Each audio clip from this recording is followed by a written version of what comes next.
కూడా ఆ పార్టీ పరంగా 42% రిజర్వేషన్ కల్పిస్తారా? ఏమంటారు?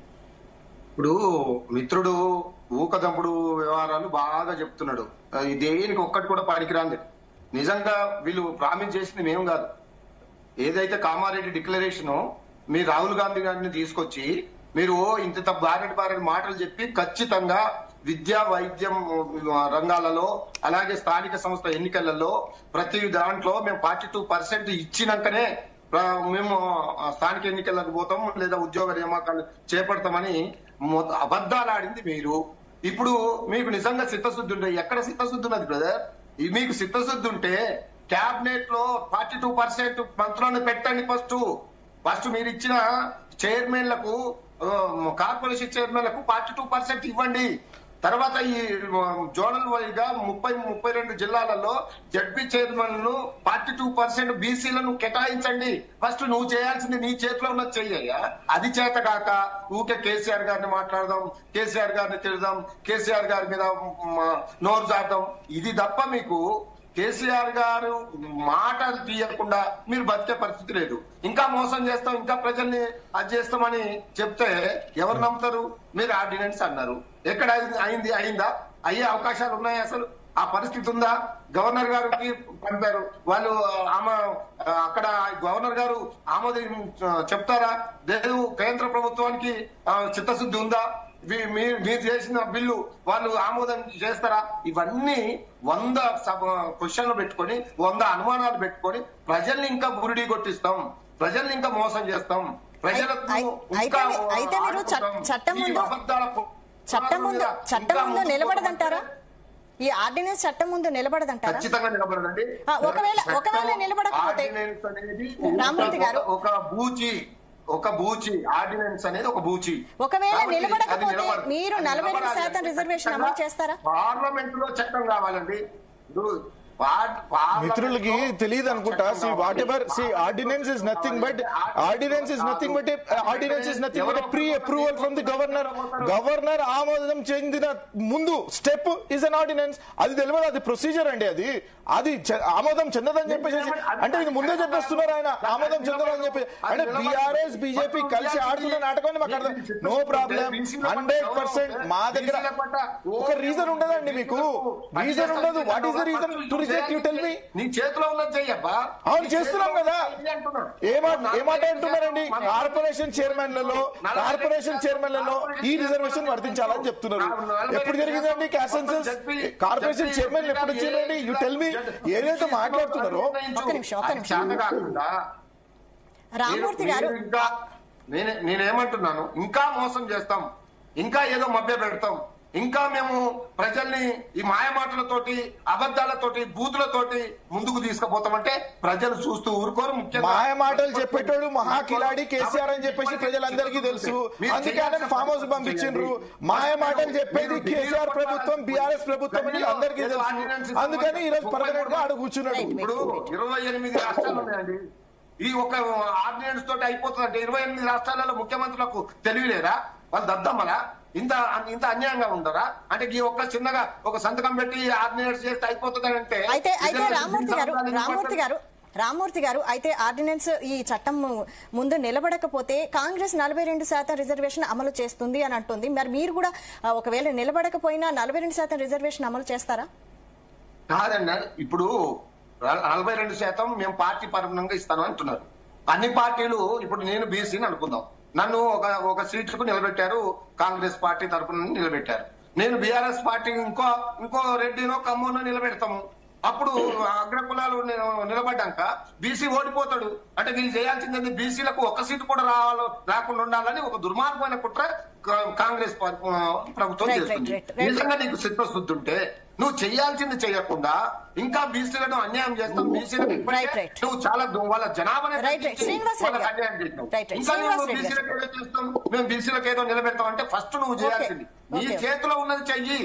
ఓకే అండి రామూర్తి గారు. ఓకే శ్రీనివాస్ రెడ్డి గారు మీరు చెప్పండి. శ్రీనివాస్ రెడ్డి గారు, ఇప్పుడు సరే చట్టం రాబోయేది ఏ రకంగా ఉంటది, ఇంప్లిమెంట్ లోకి వస్తుందా రాదా ఆగిపోతుందా అనేది జస్ట్ ఒక 10 days పోతే మనకు అందరికీ అర్థమయ్యే విషయం.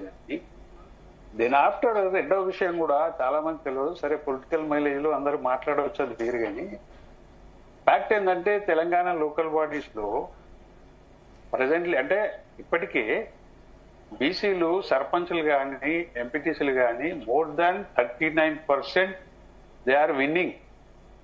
అంటే రిజర్వేషన్ లేకున్నా కూడా ఇప్పుడు ఎంత ఉందండి బీసీలకు రిజర్వేషన్? 22% ఉంది. ఇప్పుడు మీరు సర్పంచ్లను ఇప్పుడు పోయిన సర్పంచ్లను మీరు చూసినా, ఎంపీటీసీలను చూసినా, జెడ్పీటీసీలను చూసినా నియర్లీ 40% వాళ్ళే గెలుస్తున్నారండి రిజర్వేషన్ లేకుండానే. It is the great thing for Telangana politics. దీనికి బిల్లెక్కర్ లేదు నన్ను అడిగితే.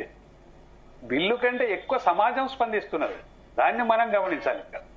ఇప్పుడు ఏంది బిల్లు అనేది పొలిటికల్ గా వెపన్ గా తయారు కావడానికి తప్ప నిజంగానే గ్రౌండ్ లో వాళ్ళు చేస్తలేరా, సర్పంచులు చేస్తలేరా, ఎంపీటీసీలు చేస్తలేరా, జెడ్పీటీసీలు చేస్తలేరా అంటే ఎస్ 100% చేస్తున్నారు. ఎందుకంటే పాపులేషన్ ఆ రకంగా ఉన్నప్పుడు కాంటెస్ట్ కూడా వాళ్ళది మీకు చట్టం ఉన్నా లేకున్నా సొసైటీలో అది వస్తున్నది. మీరు చూడండి, మీరు కూడా అబ్జర్వ్ చేయొచ్చు. మిత్రులు, కాంగ్రెస్ మిత్రులు, బీఆర్ఎస్ మిత్రులు, బీజేపీ మిత్రులు వాళ్ళందరూ కూడా గమనించవచ్చు. అంటే నేను అనేది సరే చట్టపరంగా చేస్తే ఇబ్బంది, ఎవ్వరూ భయపడాల్సిన అవసరం లేదు. సొసైటీలో ఆ రిజర్వేషన్ తనకు తాను విధించుకున్న పరిస్థితి, తనకు తాను ఆ కాంటెస్ట్ లో ఉంటున్నట్టు పరిస్థితి, ఫలితాలు కూడా అలాంటివే వస్తున్న పరిస్థితి. కాబట్టి ఇక్కడ ఏదో చట్టం వస్తే ఇంకేదో జరుగుతుంది, ఫలానోళ్ళకి నష్టం, ఫలానోళ్ళకి లాభం, this is nothing. Telangana society is very well aware in politics.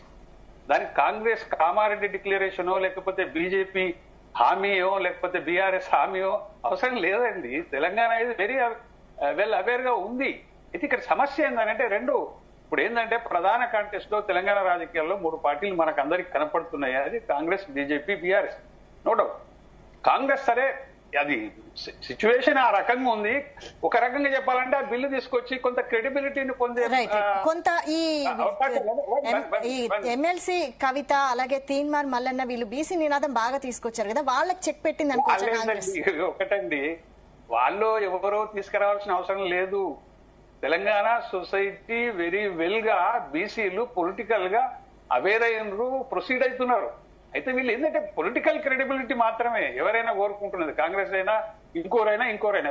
ఒకటేంటంటే ఇక్కడ 3 పార్టీలు ప్రధాన కాంటెస్ట్ లో ఉన్నప్పుడు కాంగ్రెస్ కామారెడ్డి డిక్లరేషన్ తోటి తన హామీని చెప్పింది, అది ఇంప్లిమెంట్ చేసే లైన్ లో పోతుంది ఆ బాటలో. దాన్ని మనం తప్పట్లేదు ఇప్పటికిప్పుడు. ఆఫ్టర్ చూద్దాం, ఆఫ్టర్ 10 days ఏం జరుగుతుంది అనేది చూడొచ్చు.